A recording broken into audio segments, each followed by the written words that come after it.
come to the last part of our sessions today. I am so excited about what's about to happen, and so are the panelists at the back. My name is Farron Kadzai Sakoponya once again, and thank you so much for joining us for the Data Future Showcase. Now, this special event celebrates local innovators who are developing data tools and platforms that prioritize the needs and interests of their communities. Please, let's put our hands together for these amazing innovators.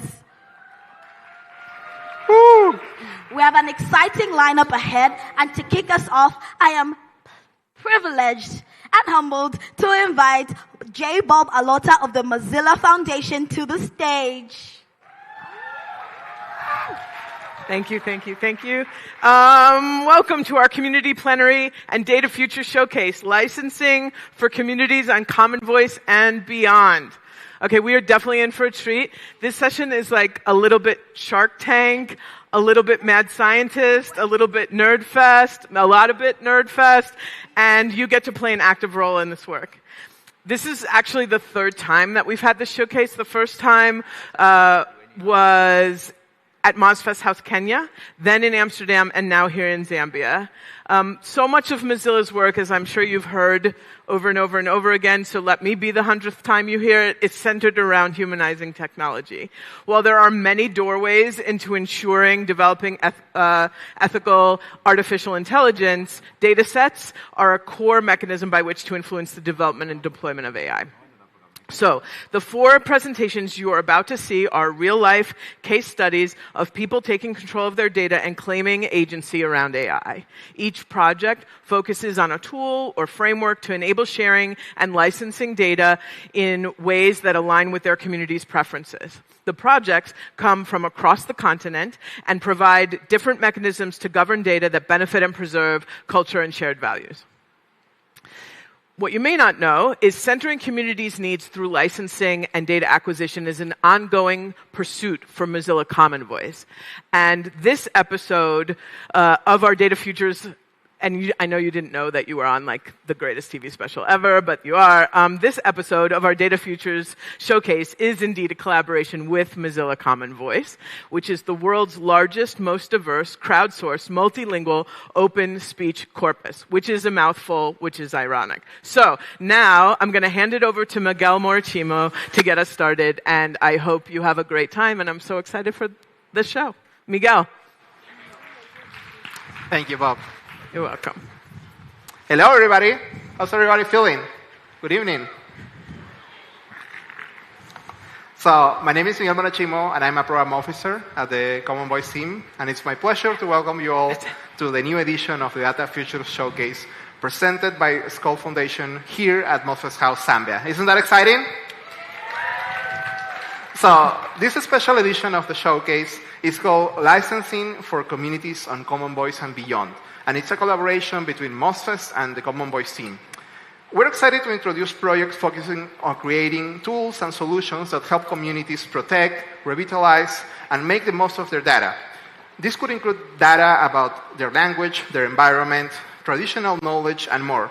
Local communities, as I'm sure you all know, have a wealth of information, and the tools we'll be sharing this afternoon offer ways on which communities can take control and benefit directly from their own data.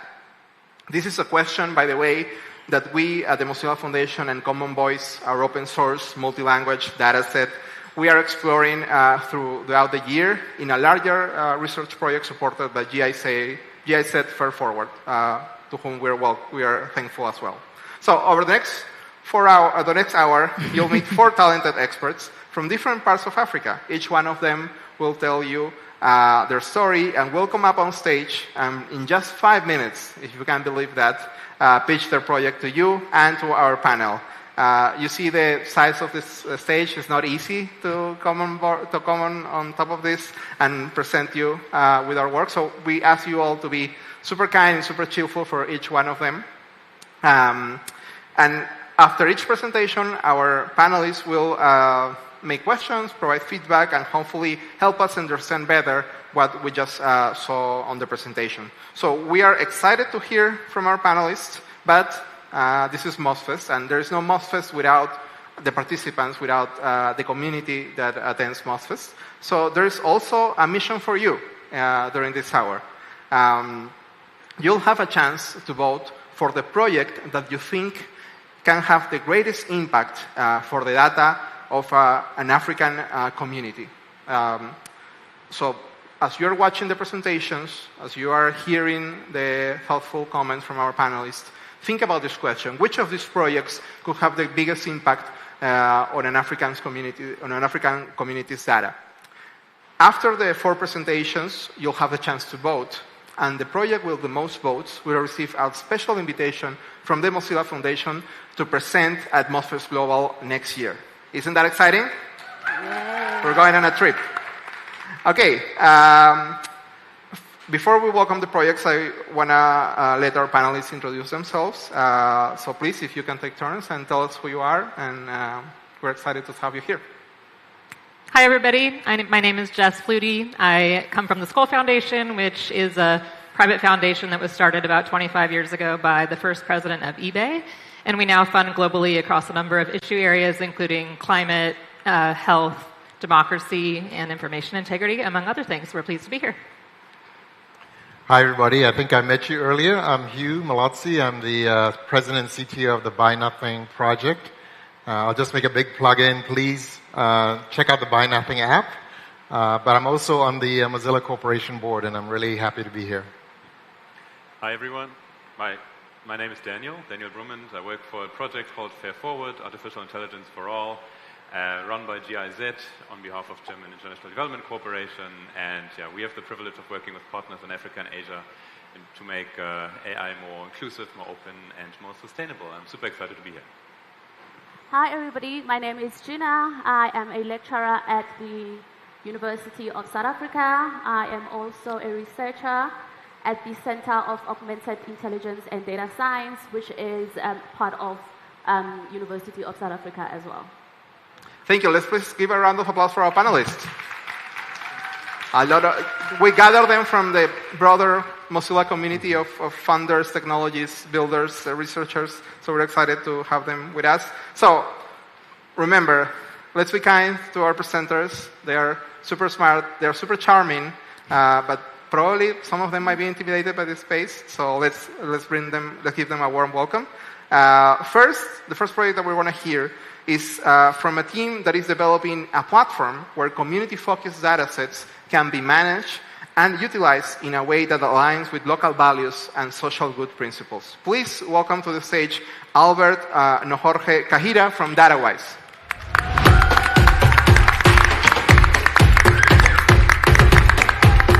Thank you very much, Miguel. Thank you, Miguel. My name is Albert, and like many of you here, I'm also from Kenya. And I want to talk to you about a project we've been working on for the last 1 year or so called Data Lab. Our company is called Datawise Africa. I hope the slides are going to work. Before I tell you more about this project, I wanted to start with a story of something that happened not so far from here in Mozambique. A group of boys called Tofu Tofu Boys recorded themselves performing a certain dance and then uploaded this video to YouTube. Ordinarily, I would love to show you how this dance works, but God, in His infinite wisdom, gave me 2 left legs, so I'll not be doing that today. But after that video was uploaded on YouTube, a few years later, Beyonce was looking to perform the dance for her song, Who Runs the World. And then she noticed this dance and tried with her team to practice and perform this dance so that she could use it in her song. They tried so much, but they just couldn't get it right. So Beyonce, being Beyonce, flew the boys from Mozambique to the US and had the boys teach her how to do this dance. And of course, you know the song, Who Runs the World. The dance choreography you see there actually originated from Mozambique. And I know you're probably wondering, what has Beyonce got to do with data? But replace Beyonce with Facebook or Google or OpenAI and replace the Tofu Tofu boys with people in the continent creating data sets. That's you, me, Masakane, and all these communities in the continent that are creating data sets. If we don't recognize these communities, if we don't recognize the work they do, we don't give them a global platform. What Beyonce did with Tofu Tofu Boys was give them a global platform. And today, they are world-renowned dancers. And that's why we're working on Data Lab. The challenge here is we need to recognize the dataset creators. We need to put the dataset creators at the center stage of the whole process in AI. And because a lot of times these dataset creators are not recognized, they have decreased motivation, and there is no real benefit for when they create datasets or when they upload their datasets to different platforms. They don't really get any tangible benefits from this, either from an economic point or from a recognition point of view. And that's why we are creating this platform. The platform is live, by the way. You can go to datawise.africa/data. The platform is there. We're creating this platform with two things: sovereignty and recognition of the creators of datasets. The platform it's very, very built around transparency. We want to make sure we know who is using this data and how they're using this data. We are simplifying the process of licenses. So instead of trying to read 100 pages to understand what CC by 4.0 means, we just have a simple checklist that decides who uses this data. So you could decide, I want only students to be able to access this data. I want only companies to be able to access this data, or NGOs to access this data. You select those, and you leave the rest of the work to us. We take care of the back end to ensure that the people you select to use this data are the ones who use this data. And you can even add a monetization angle to this. You can add if you want to charge these data sets or not. So with this, we have a very transparent usage tracking, and the creator is at the center stage. The creator is recognized for the work they're doing. The creator benefits, of course, they get increased funding opportunities. They're able to create more data sets. They can get money from the data sets they create directly, and they will have academic recognition as well. There is a huge opportunity here, obviously. We want to drive innovation through dataset creator recognition. People are creating all kinds of datasets in the continent, right? People are translating their traditional songs to English or to other languages, and they're putting this online, but they're never really getting anything for this. We want to make sure that we are able to create that innovation in this platform. We want to expand the datasets available. People can create data. If you are sitting in your place and you have this particular dataset in mind, you can create it, and we're expanding the scope of datasets available. We want to foster collaborations, and at the end of it all, we really want to build the premier data ecosystem in Africa. Our community is made up of dataset creators, consumers, research partners, and policymakers. And like I said, this platform is live right now. This is the team behind the platform. We are Datawise. We are a company based in Kenya. We're extremely passionate about data infrastructure, artificial intelligence, and all things data. And the last thing I want to say is, the beauty of it all is the datasets uploaded on this platform are hosted in the African continent. The same way I don't want my Maasai artifacts to be in the British Museum in London, I don't want my data to be in the UK. The platform maintains that the data hosting is within the continent. So, obviously, we need your support. We need users to adopt this, and partners. And, of course, if we can get money, that would be also very, very good. Thank you very much. Thank you, Albert. Thank you, Albert. I'm going to ask you to stay on stage, and now we'll hear over 5 minutes. We'll have the Q&A with our panelists, and the first person to make a question is Gina. Thank you so much for a beautiful presentation. And I must say that this really excites me as a researcher myself. I always thought that it would be great to have sort of like a one-stop shop for African data sets, you know. I developed a model for Western Sisambigweta for Setswana, and I always thought that it would be great if I can implement my model on other languages. So I think this platform will really assist researchers, tech developers to have a whole, a central repository for data sets. And also, hosting data sets is very expensive. As a result, you find that a lot of valuable projects are sitting in local repositories, leading to inaccessibility, redundancy, and duplication of efforts. So having this platform, people can check which data sets exist, and instead of starting from scratch, they can build onto existing work. And I think another very important thing is the exploitation of open source data by big tech companies. So big tech companies have to pay for data because they are creating profit out of it. And I like that this platform will enable data creators to benefit from the data set that they developed. Lastly, I think it's the centralization which I mentioned, which will enable researchers to build on existing work. Thank you very much. Thank you. And then our next panelist is Hugh. Yeah, Albert, that was very well done. I especially loved your use of the story in the beginning. We're all going to remember the dances from Mozambique long after MozFest is over. So that's very well done. And in fact, my feedback to you is about stories and proof points. So I love what you're building. I would first want to hear stories and again, use real world examples of people who are using your platform. And then proof points to show that it works. Yeah. That this is actually delivering the value that you purport that it will deliver. Yeah. I think if you can do those two things, incorporate that into the pitch, it'll make it even much more compelling. But great job. Thank you very much. Thank you. Do we have any other comments from our panelists? Yes. A question that I forgot to ask. So do you have, is it like multimodal data sets, audios, videos, pictures? We're just getting started, so we have mostly focused on tabular data. Okay.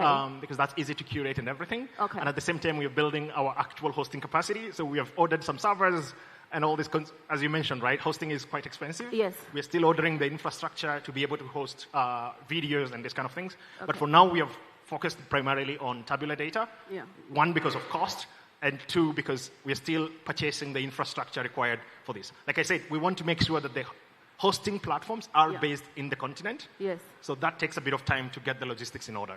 Okay. One last thing that I don't know if you thought about it is the sign language translation data that is often overlooked. Yeah. It would be great if you can think about hosting that data too. Maybe as part of your future plans. Yeah. So we want also to open up to creators. Like creators can actually upload. So if somebody has created this data set, they can upload. But we are also creating some of the data sets ourselves, right, internally. A lot of the data sets you see uploaded right now on the platform are actually our own creation. We are building now the creator interface so that creators can start uploading their data sets. That feature should be out by next week, and people can also now start uploading their data sets. We rushed things up to build really, really quickly in readiness for Mozilla. But we have a few features that we're pushing to production sometime next week, and that should enable these kind of things. Okay, thank you. Wonderful. Right. If there are no further questions from our panelists, thank you. Thank you very much, everyone. Thank you. Clap him again. Right. Thanks to our panelists for their comments. For our next presentation, we're going to focus on one particular community and a project that helped them create more than 1,000 hours of data set with over 5,000 speakers in under 4 months. To tell us more about this, I would like to invite to the stage the Professor Gloria M.T. Emesue from Lafricas.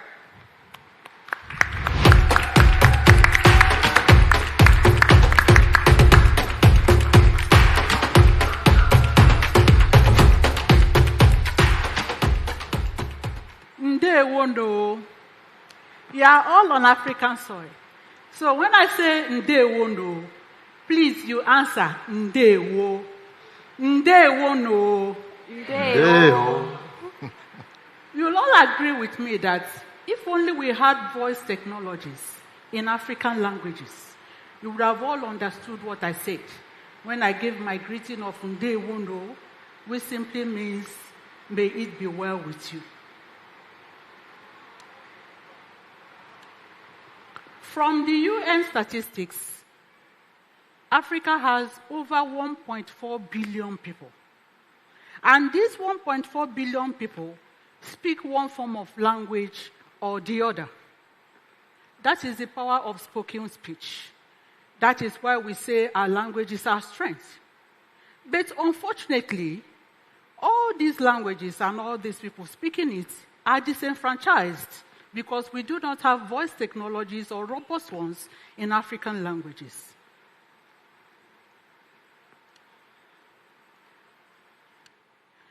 Our solution to this is exemplified in the Niger Voices project.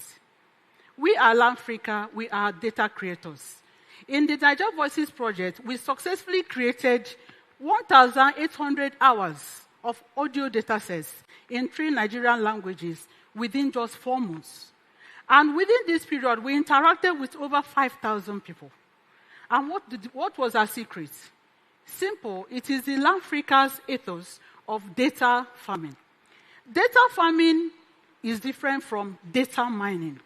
In data farming, we see ourselves as farmers who sow seeds that will grow and ultimately bear fruit that will benefit millions of people. Data mining is about taking. Data farming is about giving. For instance, during our data set gathering, we use a technique we call sentence generating. And in that process of generating our own sentences, we were able to give back more than 15 million words in these 3 Nigerian languages. Accessibility and sustainability are our watchwords. And because of this, we make sure that when we share our data, that for researchers and academics, our data is free, entirely free. But for commercial users, we invite them to implement some form of partnership and membership, which makes them give us donations. Now, these donations are used to bring more data sets within those languages. These donations also help enrich the members of our language community, who are the ones creating these data sets. These donations also help us to enrich and sustain these African languages, because we are creating more words and more syntax.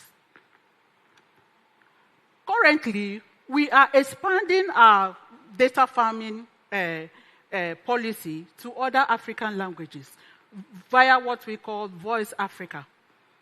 And this is our team. We want collaborations and collaborators. We need funding so that we can do more of data gathering. Thank you very much for listening. Ndewo.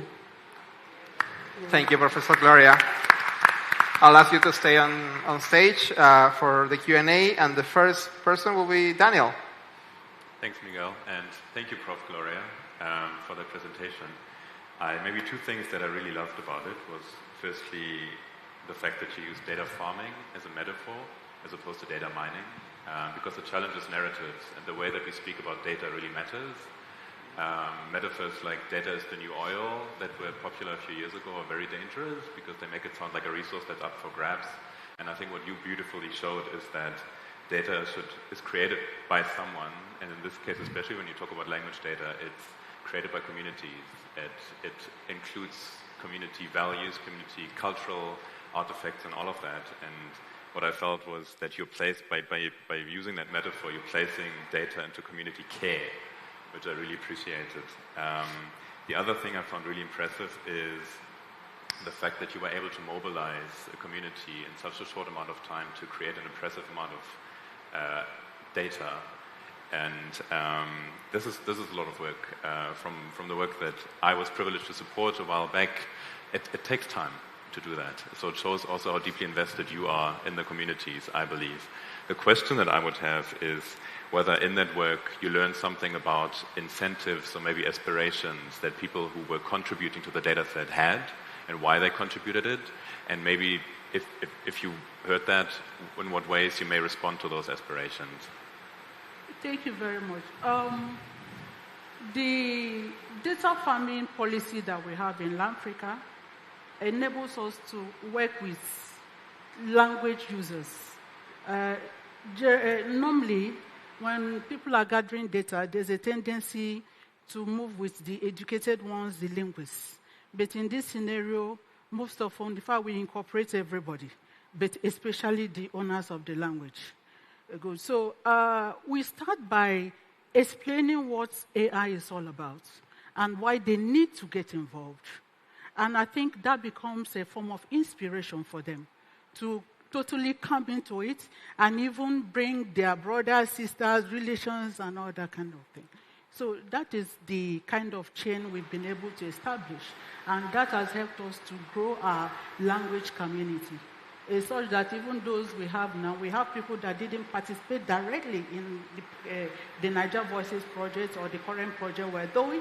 But anytime we have a request for more data, we are going back to this community. So these ones will now come on board. Thank you. Thank you, Daniel. Our next panelist to intervene is Gina. Thank you so much for the presentation. I saw a video not long ago of a Nigerian lady asking Siri to play Davido, but she was saying it in her accent. And Siri kept saying, "What? I don't understand." but she's married to a white male who then said, Siri, play Davido.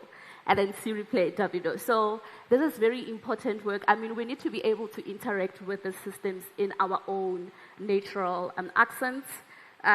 Congratulations also on the 1,800 hours of speech data. That is a lot of data. And I think that the 5,000 speakers that you were able to get to contribute is also a great thing because it represents the diverse background, the diverse accents, as well as dialects that we need in voice data to make sure that the models that we train using this data can understand this accent. In the presentation, I saw something about generated sentences.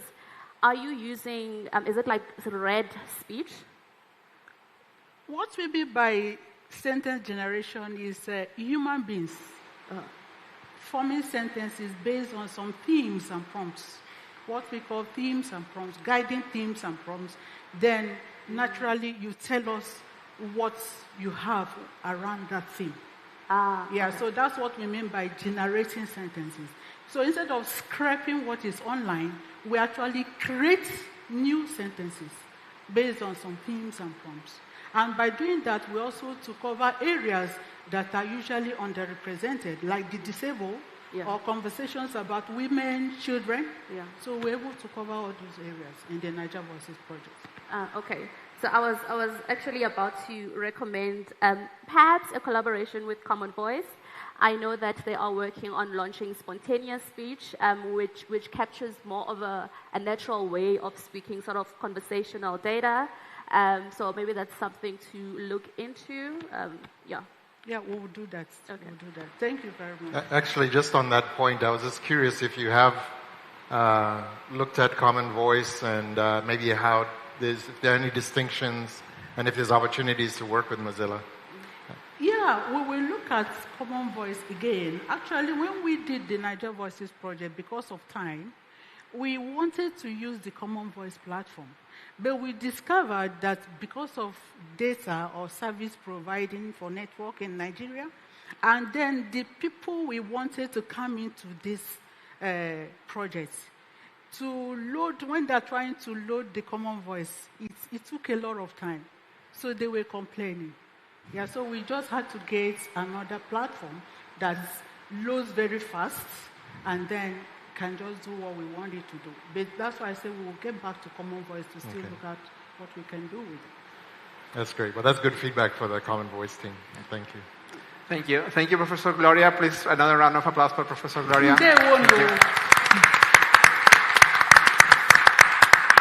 Our third presentation is a project that has been thinking about these issues from the perspective of indigenous communities, evaluating the use of AI in preserving their indigenous knowledge. Let's welcome to the stage Melissa Omino from the Center for Intellectual Property and Information Technology Law.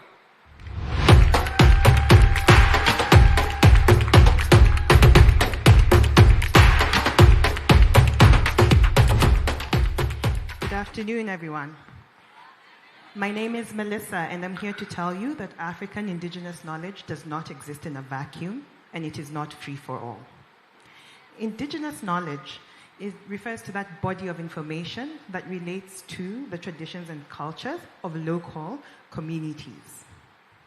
And it's often not seen as a significant part of the knowledge economy.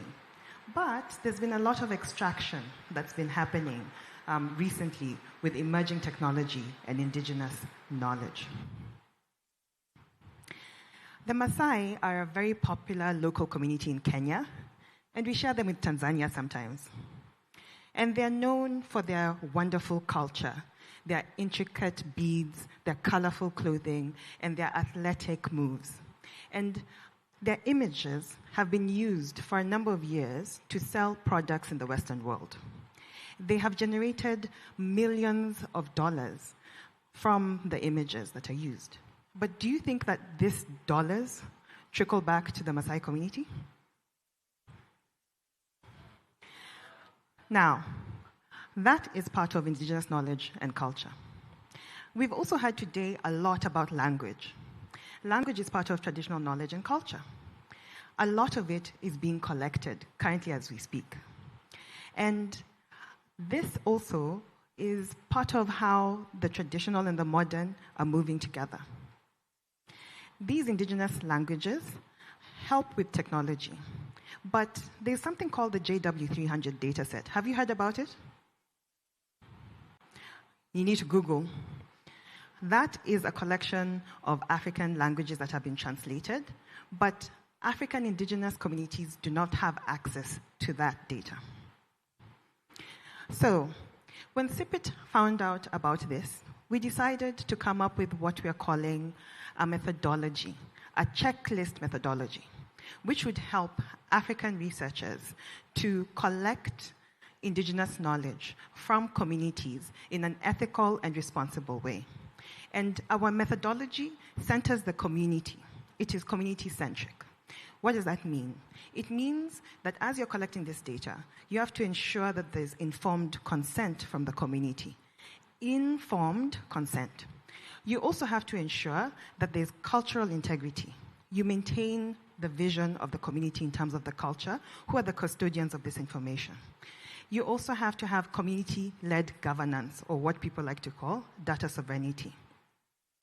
And we believe that this approach would help the communities that are the custodians of the data, who are giving this data out, but it would also help researchers, like natural language processing researchers, to collect the data in an ethical and responsible way if they want to ensure that the communities that they're extracting from actually benefit at the end of the day.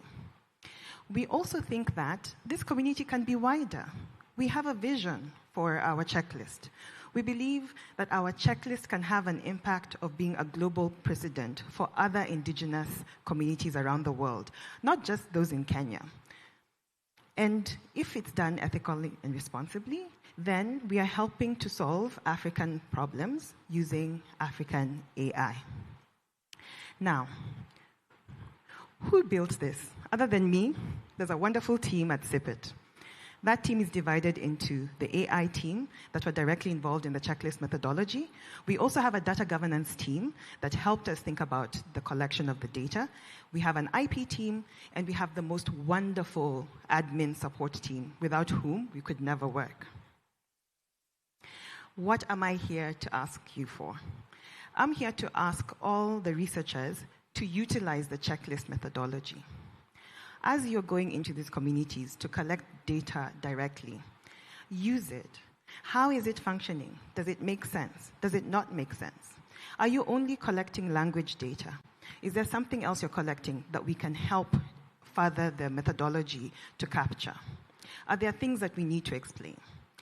The next thing is we want the communities themselves to be able to have a valid exchange with researchers. They can also say, or have a say, over the culture and traditional knowledge that they are custodians of. And finally, we are also asking for money. Thank you. Help us with money so that we can develop the checklist, we can speak to the communities, and they can understand exactly what we're doing, and we can also help researchers. Thank you. Thank you, Melissa. I'll ask you to stay on stage while we hear from our panelists, and the first panelist will be Hugh. Thank you. Thank you, Melissa. That was a very compelling presentation. I especially liked you started off with a good technique of creating a burning platform by sharing the story of the Maasai and say, hey, look, all this value has been generated. Is it going back into the community? So I thought that was very effective. The other thing I would have you think about is another burning platform we'll often talk about is how over the generations knowledge is being lost. And I was thinking this is a solution that can help preserve knowledge over the generations. And that might even be a more effective call to action. One of the things I was struggling with, you referred to your solution as a checklist methodology. But I was struggling to understand what that means practically, maybe because I'm not a researcher in everyday life. But I think I would have liked to have seen in your pitch just more of an example of what it is that you're building and what it means to use it. And then finally, it's also, I gave this feedback previously as well. I'm always also looking for proof points. how can you demonstrate that what you've built actually works, has value? And again, if you can talk about stories about people using your solution, that can be very effective. But overall, I'd love to see this work because I think this is a very, very powerful ambition, and I think it'll have great value. So thank you. Thank you. You want to say something to that? Yes. Or? So we call it a checklist methodology because it's just another way to say how to. So it's basically, this came up from a book chapter that we developed at CIPIT on how would AI be used to preserve indigenous knowledge and culture. And what we came up with is a set of principles that essentially is a how-to. How do you do it? And we didn't want people to just pick and choose, but we said, let's call it a checklist so that they have to do each and every one of them. And it's also a way of myself as an academic researcher reaching out to those who are outside academia to sort of understand. So that's why we call it that. And we are still developing it, which is why we need money, so that we can have like a wonderful tool that researchers and the community can use and understand it more as a checklist. About proof. So it's so interesting because we started off with helping natural language processing researchers in Africa think about their intellectual property. And when we had this discussion about intellectual property, the researchers decided that they'll actually just go to the community and collect data. And so we had this dual discussion. So there is proof, and the JW300 dataset YouTube video is a great place to start to see how that's sort of starting out. Yeah, so very quickly, again, I would encourage you to maybe in your pitch just show a quick sample of some of the steps from your checklist. And then again, if your proof points, if you can just share another quick story about how it's delivered value, I think that would make it much more effective. So, and now we hear from Jess. Yeah. I agree with much of what Hugh said. I think this is really critical work to preserve and lift up what has so often been stolen and exploited, not only in Kenya, but in so many other places in the world. So I really see an opportunity to sort of plant the seed here and see that grow and apply in many places as the technology evolves. I think I shared some of the same questions around what does this actually look like. I think as a funder, we're often looking to fund programs or products, and so thinking about a few steps away from now what that could actually look like as something that would help the case for funding. And I guess my question to you is just to understand a little bit better if you have Indigenous people on your team or how you're engaging with Indigenous communities in the actual design of the principles, which were very clear and critical. Thank you for that question. Well, as I showed you, the CIPIT team are all Kenyans, and we all come from Indigenous communities in Kenya, like the Luo, the Kikuyu, the Maasai as well. And when we think about the collection of language data especially that is happening on the continent, we are deeply affected by how our language is collected and used. So what we say at CIPIT is that we are holistic researchers. We don't just wear the hat of academia, we also have experienced what's going on within our communities in terms of the collection of this data. Thank you, Melissa. Let's now give a round of applause to Melissa. So, we're reaching the last presentation, and this last presentation is a novel platform that is trying to simplify the task of understanding and choosing a license for your dataset. I'd like to invite to the stage Chiyoki Okori from the Data Science Law Lab.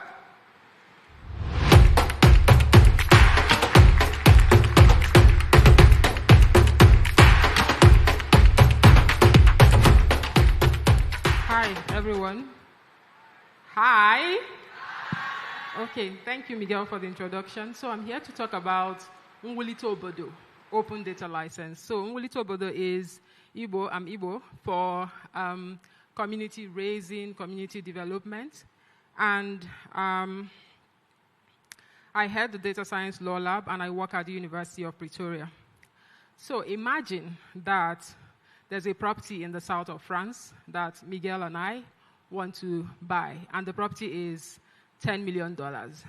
And Jess decides to give Miguel and I $10 million to buy the property, But the condition, I hope it comes to me, but the condition for the sale is that you have to come physically to the south of France to buy this property.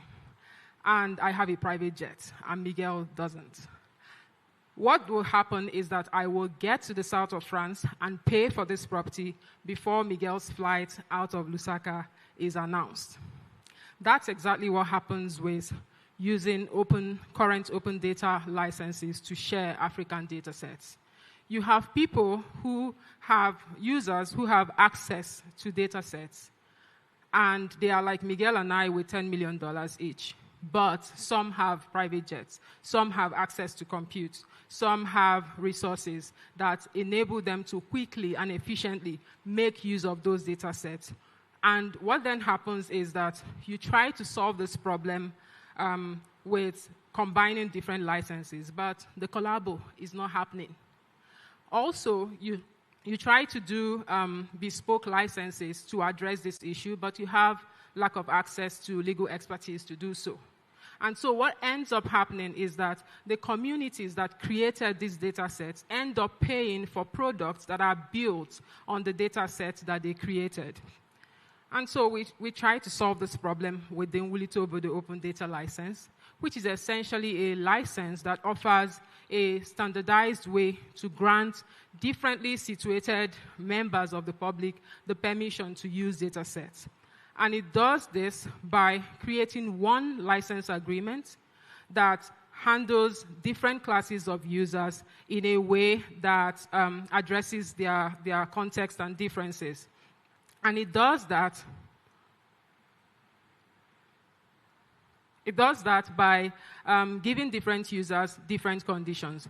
So you have users from outside Africa have the additional obligation to provide a benefit in exchange for the data set that they're having access to.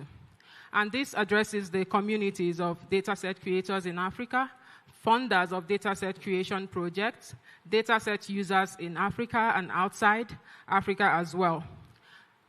And we've shared this license with the public, and we've gotten very positive feedback about the fact that it addresses the changes that we hope to see.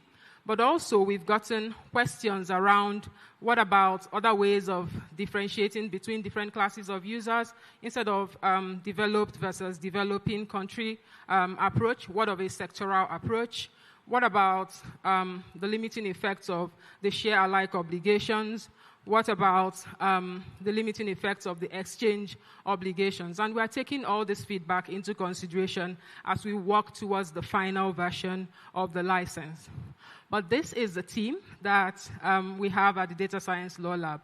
So we've grown from a research group at the University of Pretoria to a research network of researchers from both Anglophone and Francophone Africa. So Zambia, Nigeria, South Africa, Senegal, Cote d'Ivoire, and Ghana as well. Where do we need help and support? We want people to use this license so that we can get even more feedback as to how the license operates for the community. But we also want to create resources and tools that make it easier for people to use these licenses. We want to be able to determine what would be appropriate benefits for exchange, and we need money to do this. And obviously, if we get $10 million from Jess, we will not buy a property in the south of France. We would use that to further these courses. Thank you so much. Thank you, Chiyoki. Okay, sounds like we have a vacation plan. The first panelist to take word will be Jess. I wish that it was that easy, but I really appreciated just the innovative solution here. It's very clear the need for the tool and the comprehensive way in which you've thought about all of the different people and sort of groups that might benefit from and need to use the license.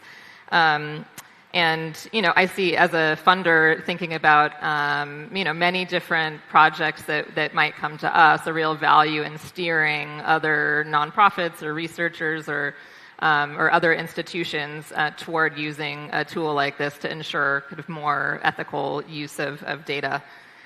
So well done there. Can you share just a little bit more about the kind of compensation framework that you have in mind, especially in terms of those who are outside of Africa, and how you're thinking about if that would sort of limit or if there's a way to promote kind of South-South collaboration in that model? Okay, thank you so much. So in the keynote this morning, Angela was talking about listening to the community and finding out exactly what they want and meeting them where they are. So one of the key things for us has been that an exchange does not have to be money. So what exchange looks like would differ depending on the community that you're dealing with, who is creating the data set. So we've had feedback around money, of course, but also access to compute, but also collaborative arrangements where instead of us giving you just the data or the data sets and you go away and do whatever with it, we work together to create these tools so that we don't end up having the tools that we contributed to building being sold to us. So that's so far the sort of exchange arrangement that we're seeing. But I think that what we are seeing also that it will be helpful to continue to engage with communities to find out what would be an equitable exchange for their own specific context. Thank you, Jess. Daniel, can we hear from you as well? Yeah, thank you, Chijioke. I think I really appreciated the problem statement. I think you made a very good point in highlighting that resources to utilize data sets are not equally distributed, and that can lead to inequities in terms of how benefits are shared or not shared, right? And I appreciate how with the license, you try to bring nuance into how data can be used and by whom. And I feel that you differentiate yourself from other data sets such as Creative Commons that are very much about the what, like they say you can or cannot use it for commercial purposes, you can or cannot use it you have to attribute and so on. So it's focused on the what, and I feel like with your license it's also focusing on the who. And the who meaning differential, like the way you put it, differently situated users. The question that I have is, how would you define users in and from Africa and outside of Africa? And I'm thinking, like, what about, for example, if big tech sets up shop in Nairobi, would they be considered in Africa? No.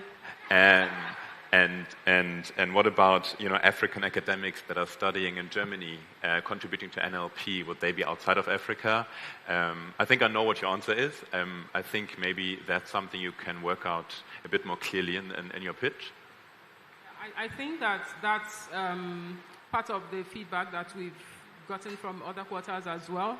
But one of the things for us is that we started out looking at people who are in Africa, from Africa as well. So it would cover both individuals and companies who are even not in Africa but are from Africa. So if you're talking about a company, it would be a company with major controlling interest by Africans. You would see from my slides as well that I had this feedback about what about shell companies that are set up, and so that's something to think about, and that's why maybe there might be instances where a sectoral approach to differentiation would make sense.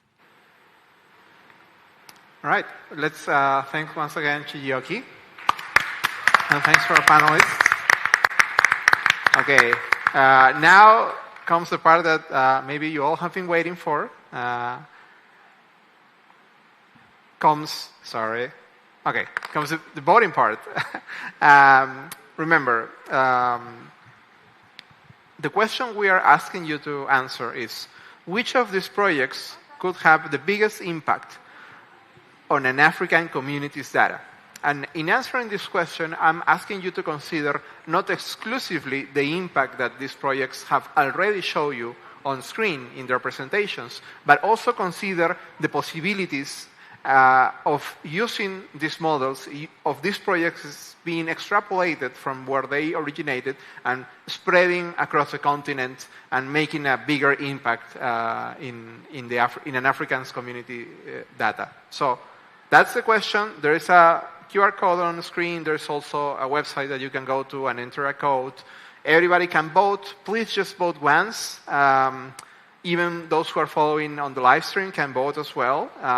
The options are the names of the projects.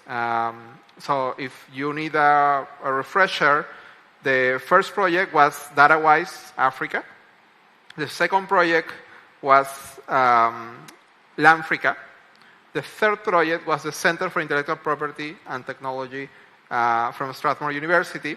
And the fourth project was the Data Science Law Lab. Please let me know if anybody needs extra help in voting, if somebody forgot the passcode to their cell phone screens and therefore cannot vote. We do not take paper votes, but at least you can tell someone next to you to vote on your behalf. And we'll tabulate the results right this time. And our producers will let us know when the voting concludes, and we'll have the results soon. I do not wish to be on your seats because I think all the 4 projects should be winners, if you ask me. That's why they make me moderate and not vote.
For presenters will be around this evening and also tomorrow. So if you thought of ideas, potential collaborations that can exist between these projects and whatever you're working or people you know, please approach them or approach me or look for somebody from MozFest and we can put you in touch, we can connect you. The reason we do this is to create a space and facilitate a platform for projects like this to have a wider audience and a wider reach. Okay, so without further ado, I'm going to read the results. And is everybody ready? I really wish that the winning project is nearby because they're going to have like 5 seconds to come. And the winner is Lafricas. If Professor Gloria can come on stage.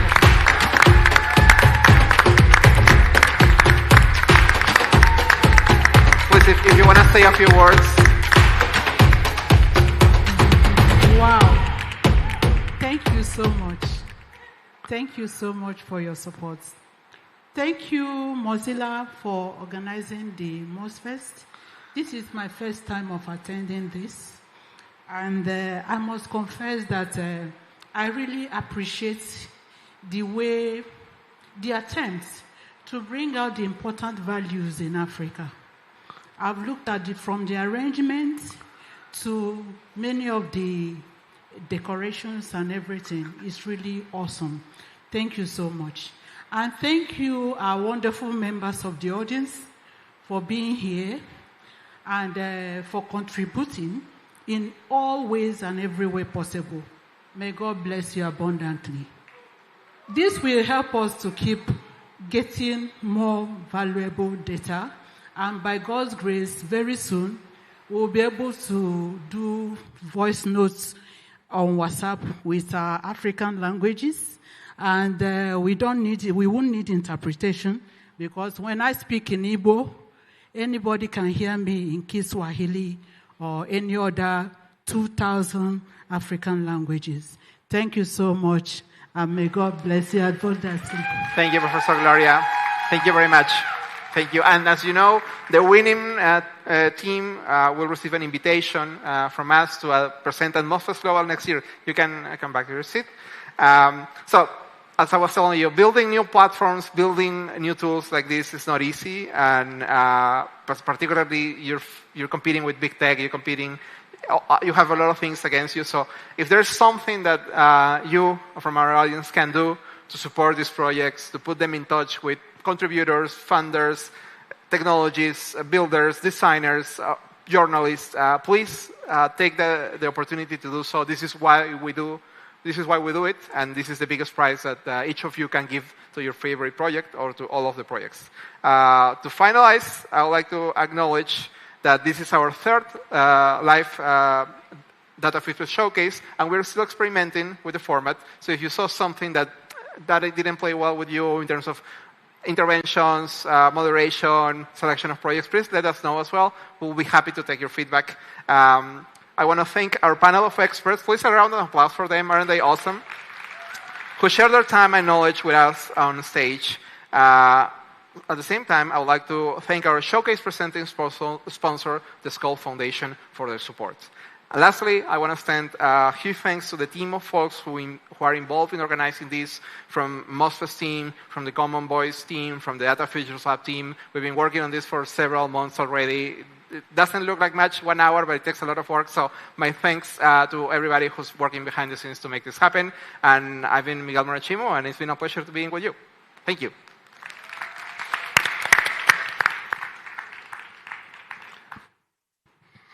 I think they deserve a bigger round of applause. Don't you think so? Thank you so much to our wonderful presenter and our amazing moderators. And a round of applause once again for Land Africa. Congratulations. We have come to that time where all good things have to, take a break or come to an end. Unfortunately, thank you so much, everyone, for coming to MozFest House Zambia 2024 Day 1. I'd like to say that the fun doesn't end here. We'll meet back here tomorrow. So please show up with the same energy and same enthusiasm. It's been so amazing being your moderator today. And I'm so excited about what tomorrow holds. We've got amazing main stage presentations and even more amazing side discussions. I hope you've checked out our schedule on Plaza to just add a couple of the panel sessions you'd like to be a part of on your calendar. And thank you so much to our online team. You've been amazing. We will see you guys tomorrow. And thank you, everyone. And please enjoy the rest of your day.